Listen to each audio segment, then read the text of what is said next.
오늘 아침을 여는 말씀은 열왕기하 8장 10절 말씀입니다.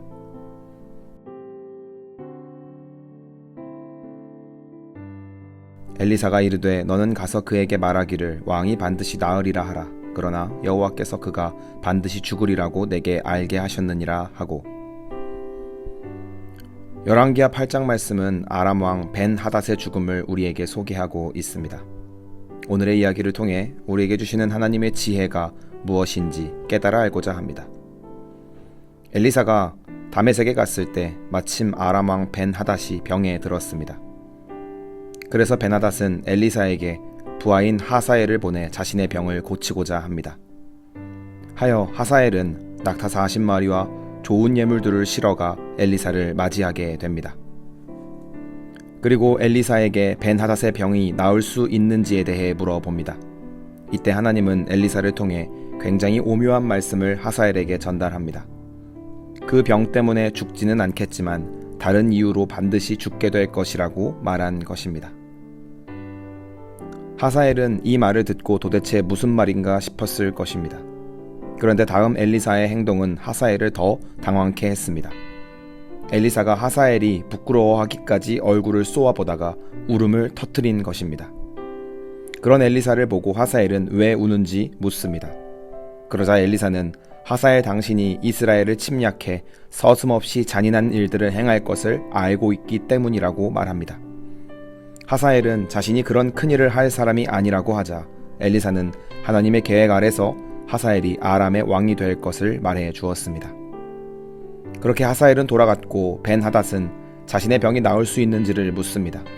여기서 하사엘은 벤 하닷에게 진실을 전부 다 이야기하지 않고 왕이 병에서 나을 것이라는 내용만 전달합니다. 벤 하닷은 그 말에 안심했지만 이튿날 하사엘은 이불을 물에 적시어 벤 하닷의 얼굴을 덮은 후 목숨을 빼앗아 갑니다. 그리고 엘리사의 말처럼 아람의 왕으로 등극합니다. 이는 열왕기상 19장에서 이미 하나님께서 엘리야를 통해 하사엘에게 기름을 부어 왕이 되게끔 하라 하신 말씀의 성취이기도 합니다. 즉 벤 하닷은 병에는 죽지 않았지만 하나님의 말씀에 따라 하나님 손에 죽었다는 것입니다. 오늘 말씀에서 우리가 기억해야 하는 것은 하나님을 대하는 벤 하닷의 자세입니다. 사실 벤 하닷이 자신의 병을 치료하기 위해 하나님께 드린 열심은 결코 가볍지 않습니다. 제거 대상 1순위였던 엘리사를 자존심을 굽힌 채 찾아갔고 그를 위하여 낙타와 예물들도 잔뜩 실어서 보냈습니다. 그렇게 열심을 내어 하나님께 치료를 받고자 했습니다. 그런데 하나님의 대답은 매우 의외입니다. 그 병으로 너는 죽지 않지만 이미 엘리야를 통해 예언된 것처럼 하나님의 섭리 안에서 하나님께 죽는다는 냉혹한 말씀입니다. 그렇다면 하나님은 왜 벤 하닷에게 이처럼 냉혹한 말씀을 이루신 것일까요? 그것은 벤 하닷의 행적을 보면 알 수 있습니다. 벤 하닷은 어떤 인물입니까?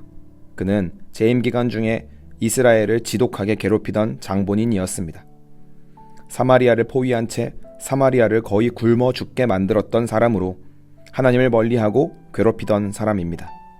그런데 자기가 병에 걸리자 자기가 했던 모든 일은 모르쇠한 채 하나님께 고침을 받고자 낙타의 예물을 가득 실어서 엘리사에게 보낸 것입니다. 하나님은 그런 벤 하닷의 마음에 있는 중심을 보신 것입니다. 지금 벤 하닷이 하나님께 완전한 항복을 한 채로 하나님 앞에 나온 것이 아니라 그냥 자신의 병을 치료하고자 하나님을 이용하고 있다는 것을 아신 것입니다. 벤 하닷 자신이 타인 앞에서 어떤 사람이었는지 돌아보는 과정 하나 없이 어떤 존재로 살아가고 있었는지에 대한 성찰 없이 그저 하나님을 이용해 병을 치료하고자 하는 이기적인 마음으로 하나님을 찾은 것입니다. 그러니 그 열심을 내고도 너는 질병이 아니라 내 손에 죽을 운명이라는 냉혹한 말을 듣게 된 것입니다. 그래서 오늘 말씀의 핵심은 열심을 내어 하나님을 만나려는 것보다 그만한 삶의 자세를 갖추고 하나님을 바라보고 있는지를 돌아보라는 말씀입니다. 오늘 말씀을 통해 중요한 사실을 깨달아야 하겠습니다. 오늘 우리 또한 삶 속에서 하나님을 어떻게 대하고 있는지를 돌아보아야 하겠습니다. 오늘 우리도 하나님께 나아갈 때 우리의 열심으로만 나아갈 때가 많이 있습니다. 내가 얼마나 기도를 했는지, 얼마나 예배를 드렸는지, 얼마나 헌신했는지를 통해 하나님 앞에 나아가려 합니다. 그러나 기독교 신앙에서 진짜 중요한 핵심은 그렇게 기도하고 예배를 드릴 만큼 삶에 풍성한 열매를 맺고 있는가에 대한 성찰입니다. 고백한 신앙대로 살아가고 있는지를 재차 묻고 확인하는 것이 신앙인의 올바른 자세입니다. 그렇지 않으면 우리 또한 벤하답처럼 항복이나 돌아봄 하나 없이 그저 소원을 비는 형태로 하나님을 마주하게 됩니다.